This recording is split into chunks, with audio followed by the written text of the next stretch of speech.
bahwasanya jika Ramadan telah datang maka terbukalah pintu surga dan tertutuplah pintu neraka dan setan dibelenggu. Para ulama menjelaskan akan makna hadis ini bahwa maksud daripada dibukanya pintu surga dan maksud daripada ditutupnya pintu neraka dan dibelenggunya para setan maksudnya adalah bahwasanya setan tidak begitu leluasa menggoda manusia di saat bulan Ramadan. Maksudnya adalah itu sebuah kinayah yang sifatnya hakikatnya tidak demikian. Maknanya adalah bahwasanya seseorang akan lebih mudah beramal saleh di bulan Ramadan dan tersibukkan dengan ibadat tersebut sehingga dia tidak bermaksiat. Itu makna yang disebutkan oleh para ulama di antaranya. Yang kedua di antara maknanya adalah bahwasanya syaitan tidak begitu leluasa menggoda manusia dan menyesatkan manusia pada bulan Ramadan. Ya, karena mereka tersibukkan dengan ibadat.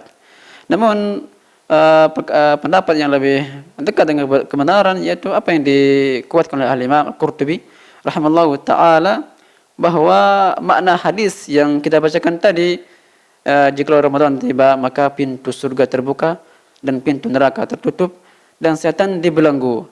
Ini adalah maknanya secara hakikat demikian. Memang Allah membuka pintu surga dan Allah menutup pintu neraka dan setan pun dibelenggu. Itu hakikatnya demikian. Bukan kinayah, bukan ini, tapi hakikatnya demikian.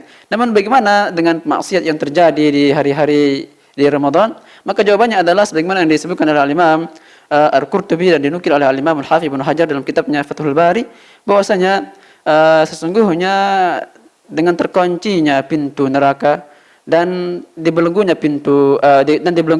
para setan tidak menafikan akan terjadinya kemaksiatan dan pelanggaran di bulan Ramadan. Tidak menafikan hal itu, ya. Karena di sana ada pengaruh-pengaruh lain.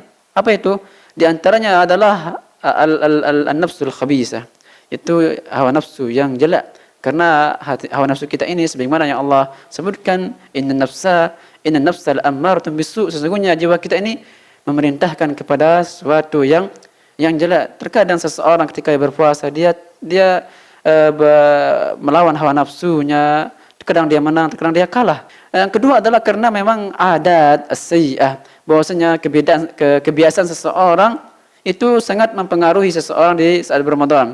Seseorang terbiasa melakukan suatu kemaksiatan di luar bulan Ramadan, ketika dia masuk bulan Ramadan, terkadang dia terjatuh di dalam kemaksiatan tersebut.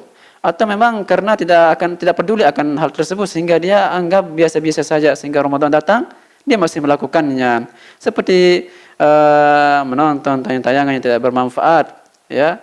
Ini termasuk sesuatu yang biasa dilakukan di bulan-bulan sebelum Ramadan pun di bulan Ramadan dilakukannya. Yang ketiga karena di sana ada syayatinul ins, di sana ada setan-setan dari manusia. Maka jin dari manusia ini maksudnya adalah kita, saudara kita dan orang lain itu termasuk di mana mereka dapat mempengaruhi kita. Ketika kita ingin belajar, ketika kita ingin baca Quran, datang saudara mengajak kita ngobrol dan segala macamnya, maka habislah waktu kita di dalam obrolan tersebut. Yang lebih jelek lagi ketika dia mendatangi kita, diajakin kita kepada sesuatu yang bermaksiat, maka ini mungkin saja terjadi di bulan Ramadan. Maka itu jawabannya. Jadi hakikatnya hadis ini bahwasanya syaitan dibelenggu itu hakikatnya benar secara hakikat, bukan takwil dan segala macamnya. Itu yang lebih kuat dari apa yang disebutkan oleh Al-Imam At-Tabari Al-Qurtubi rahimahullahu taala.